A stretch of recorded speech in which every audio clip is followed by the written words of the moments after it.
Hi, folks. I'm going to record a quick message, and it's probably one of the hardest ones I've ever done.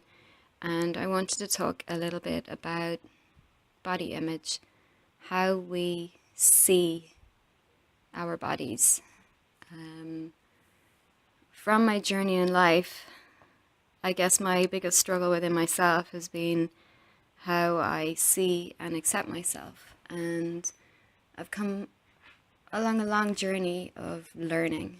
Kind of everything that I know, all of the experiences that I have, and how I work with and help people have often been as a direct result of the experiences that I've had in my life. I think for some reason I've wanted to learn how it really is to understand just how difficult it is for all of us to make change. And I think if I had a magic wand, I would wish for one thing, and it would be to just put fairy dust over, and I was going to say every woman, but I believe the struggle in life is bigger now because of the pressures that have been put on us by the media. And it would be that everybody sees themselves as the beautiful person that they are. And a lot of us practice this a lot. We try to speak to ourselves differently. We become more allowing and accepting, more loving. We put more time in our lives, once we become more aware that it's important to put ourselves first. So we do our best to add in more things that make us happy and give more joy. But I think if we're all really honest with ourselves, I don't know how many of us actually look at ourselves and love our bodies and love ourselves. There's still this battle, and maybe I'm just speaking for myself, over us allowing ourselves see ourselves as beautiful. And if you think of a baby that is born into this world, and we hold them in our arms and we see perfect. Their feet, their legs, their face, their smile, their eyes, their fingers, every single part of them is perfect. And yet, if we were to look at ourselves in the mirror, naked, like that baby that's just been born, what do we see? Are we seeing something perfect and beautiful and strong and resilient? Something that has endured all of your unique experiences, carried you through your life to where you are now? Are you able to look at your body and see that? How many of us see beautiful? Yet that's exactly what you are. And I came off, I train hard. Not as hard as some, but I found my place where I'm happy, and I'm training for half Ironman. And I did my bike session this morning, and I came off the bike and I sat on the ground and I felt a little bit tired, and I thought to myself, I feel really uncomfortable in my body today. And this is something that has been with me all of my life. I feel really uncomfortable and I can't bear to look at it. And I look down, and for me, I see big. And everyone tells me I'm daft and you're small, etc., etc. It doesn't really matter what they tell me. I see big and I feel uncomfortable. And the feeling of discomfort is probably the most painful one to me, because I can never really reconcile it with whatever I may see on a day. And I just told myself, enough. Today is enough. I'm no longer feeling this way within myself, and I'm no longer telling myself that what I see is ugly. Even though I'm not using the words anymore, I've come oh so far in the journey of self-acceptance, but I'm not, there's still a block. And I feel there's still a block in all of us, because truly, can we look in the mirror and fully, fully feel within every cell in our bodies that we're beautiful? And this is what you're striving for. So some tears fell, and I thought, why am I feeling so emotional? And I realized that how I'm looking at myself is because of everything that I've stored up in myself about how I've spoken to myself.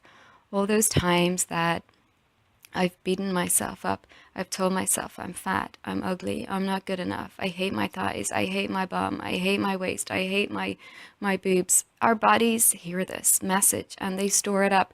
And this is based on science too, because we're 70% water, and water molecules, they change their structure in relation to the vibrational energy that they're exposed to.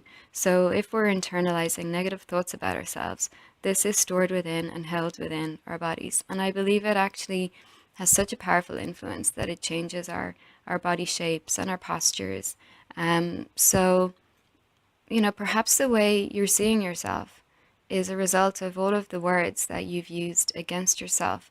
And I think that we must work that little bit more to release these, to just take a moment and say enough is enough. I'm going to let this go now.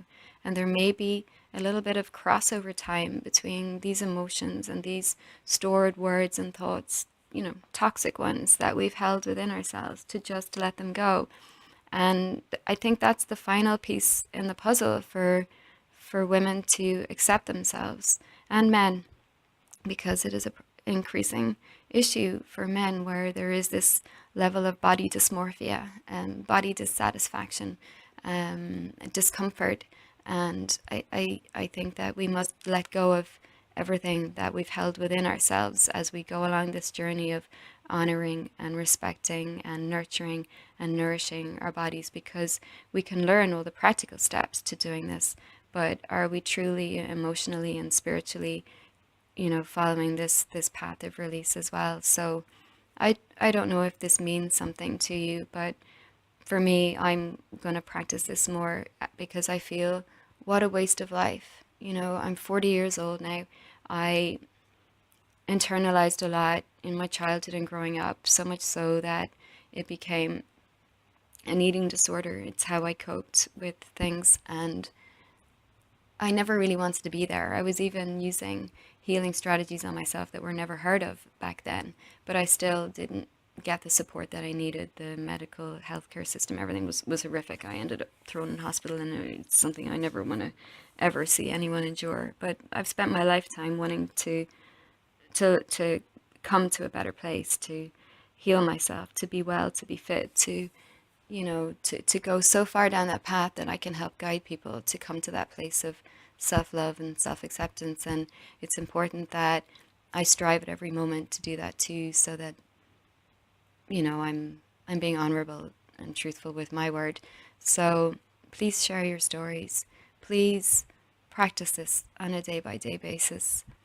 Not only the steps to love yourself, but the letting go of the harm that you did yourself.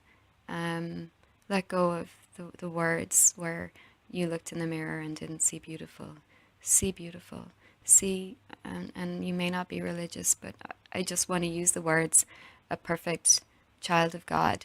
You were created perfect. That baby that was born was perfect, and at every moment it made the best choices and did the things that it knew best.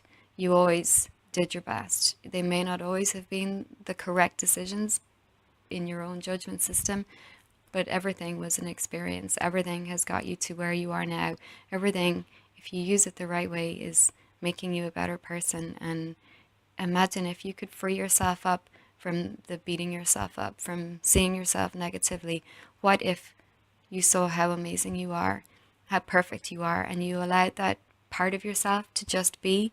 No more control, no more trying to change it. Just allow that part of you to be. Imagine what your soul will express then.